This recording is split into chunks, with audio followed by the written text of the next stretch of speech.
Em nome de Patris et Filii et Spiritus Sancti. Então, queridos, estamos no sábado da 22ª semana depois de Pentecostes, celebrando São Carlos Borromeu, né? Então, este foi grande. Meu Deus, quantas belas obras, viram na descrição? Mas quem visita aquele seminário que ele construiu, eu estive lá dentro, Jesus misericórdia. É uma coisa... Quem conhece o seminário de Viamão, onde eu me formei, o seminário de Viamão é uma coisa fantástica, gente. Fantástica. Nos corredores dá para passar 2 carros assim, tranquilamente, um pelo outro, né?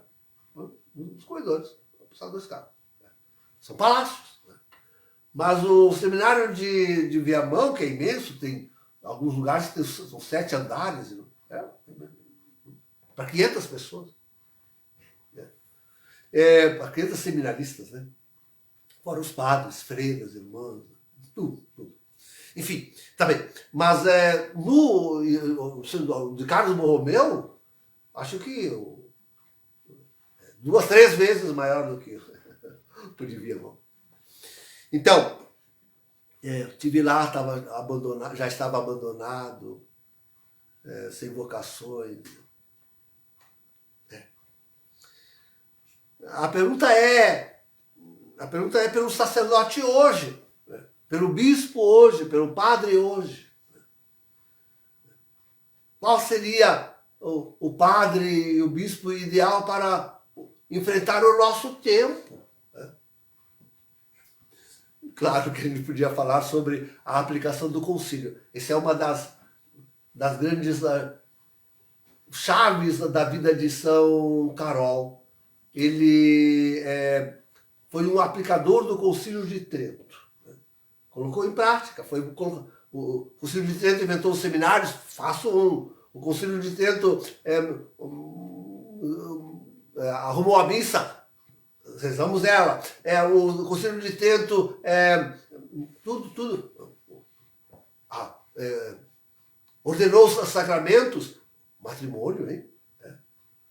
Então, tudo isso ele foi caprichando, né? Caprichando em tudo. É um colocador do Vaticano II em prática. Do Vaticano II. Do Trento em prática. Eu estou pensando no Vaticano II. E o Concílio do Vaticano II? Nós vimos no decorrer desse... Quantos padres se esforçaram em colocar em prática. E daí foi um Deus nos acuda. Não, a colocação em prática do Vaticano II, e começam pela missa.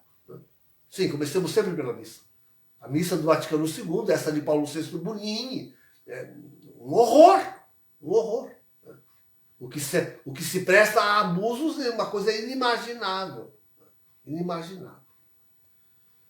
Então... toda a pastoral que vem desse famigerado Vaticano II, que foi tão adorado e elevado pelo clero, bispos e padres, como se fosse a salvação da igreja. Depois desses anos todos, 50, 60, 70 anos, nós estamos vendo que não, foi a maior furada da igreja. O Concílio Vaticano II foi uma das maiores furadas da igreja, em termos de pastoral. Né?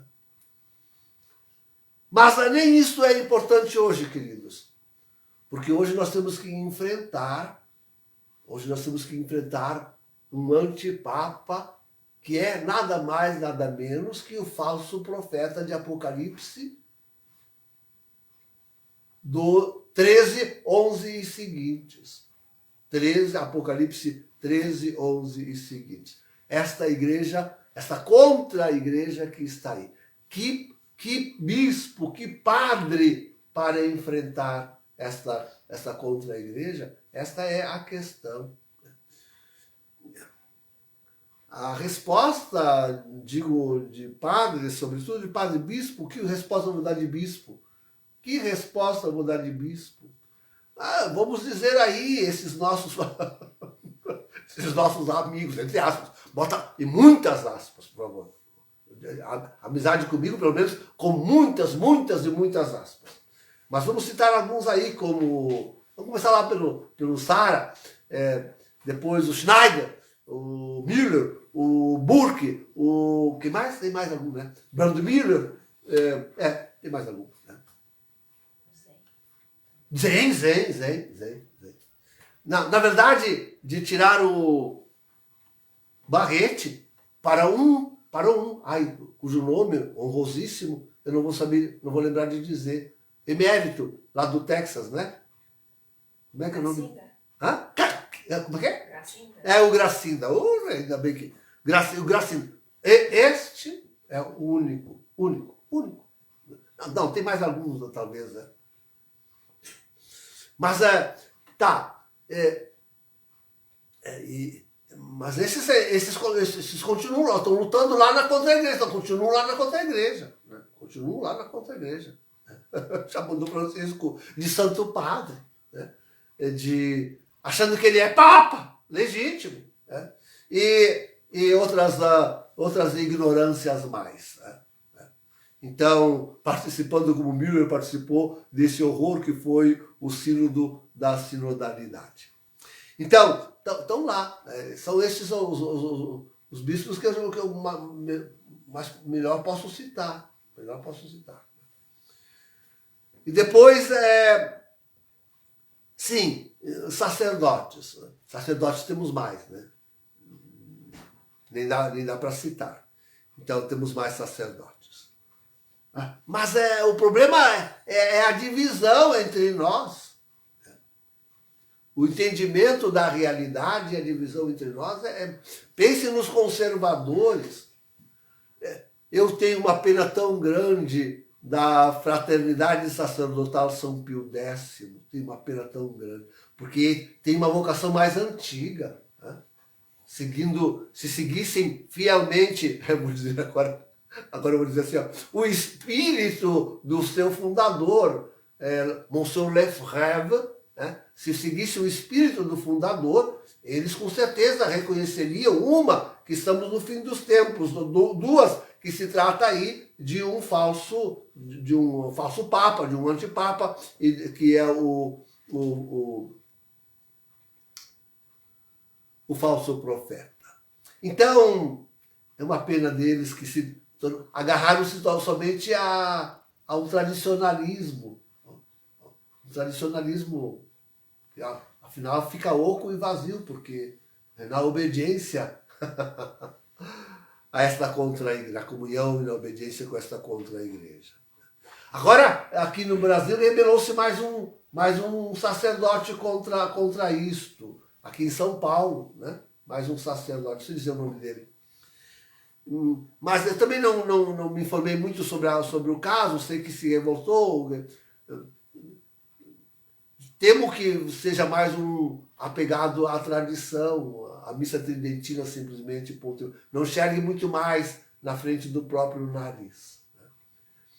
Porque o que nós enfrentamos hoje é a maior revolução jamais havida na igreja. Essa é a maior. Sim, ele pode dizer com toda tranquilidade.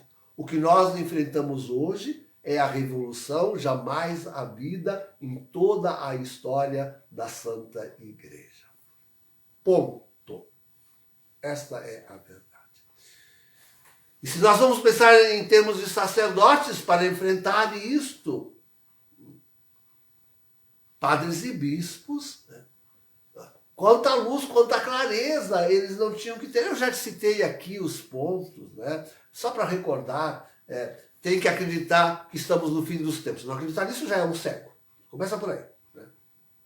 Tem que entender que Francisco é um antipapa, que ele está coordenando uma contra a igreja. Se não entender isso, não sabe nada.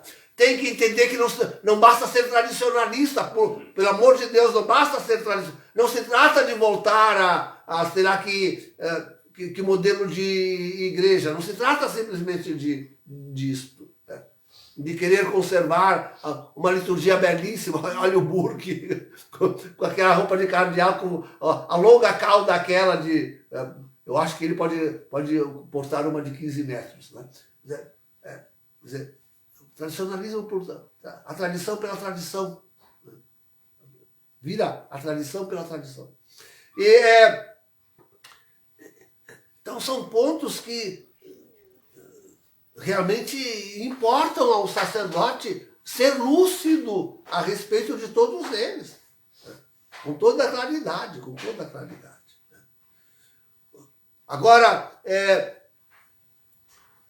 o fato é que para ser um sacerdote assim, tem que estar disposto a romper com a contra-igreja. Tem que estar disposto a romper com o antipapa e com a sua contra-igreja, com os bispos que estão em comunhão com ele. E isso é a grande maioria, a maciça maioria. Eu apontava Dom Gracinda, mas é um bispo emérito. Não sei apontar outro. Me foge, eu não sei. Pode existir, mas eu não sei. O Keller, aqui do Rio Grande do Sul. O Keller, aqui do Rio Grande do Sul, é um bispo tradicionalista. Muito consciente em muita coisa, mas não passa disso. Um bispo tradicionalista. Então, o que fazer? É preciso romper. E essa, julgo, é a grande dificuldade. Essa é a grande dificuldade. Quer dizer, digo assim, queridos, com toda a sinceridade, é preciso compreender que a igreja está conosco e que eles saíram da igreja. É preciso voltar à comunhão com a igreja. É isso que precisam os padres, os bispos, precisam compreender que saíram da Santa Igreja e precisam voltar a ela. Este é o pensamento correto. Quem rompeu com a igreja não fomos nós. Essa gente, Bergoglio rompeu com a igreja. A contra-igreja rompeu com a igreja, por isso que ela é contra. Porque rompeu com a igreja. O que nós precisamos é conservar a comunhão com a igreja católica. Enfrentando os últimos tempos, preparando o povo para o retorno de Jesus. É isso que nós precisamos. Esse é o sacerdote que nós precisamos, bispos e padres. É preciso que se lhes abram os olhos e vejam a realidade que nós estamos vivendo, a grande luta que se enfrenta, e estejam dispostos a conservar a comunhão com a igreja, mesmo se para isso tem que romper. Claro, tem que romper com a contra-igreja, que rompeu com a igreja. Tem que sair da contra-igreja, que rompeu com a igreja. Para se conservar católico. Simples assim. Para se conservar católico, tem que compreender que não pode estar em comunhão com essa contra-igreja. É simples assim. Mas, como digo, no meio disso é preciso compreender que não basta ser tradicionalista, que não basta, que não deve ser sedevacantista, que não pode colocar toda a igreja no lixo, né? Tem que conservar a igreja católica. Jesus disse que ela não pereceria. E é em nós que ela não há de perecer. É em nós. Em bispos como Gracinda, em padres como aqueles que nós estamos lutando para ser. É aqui. É certo que perdemos tudo.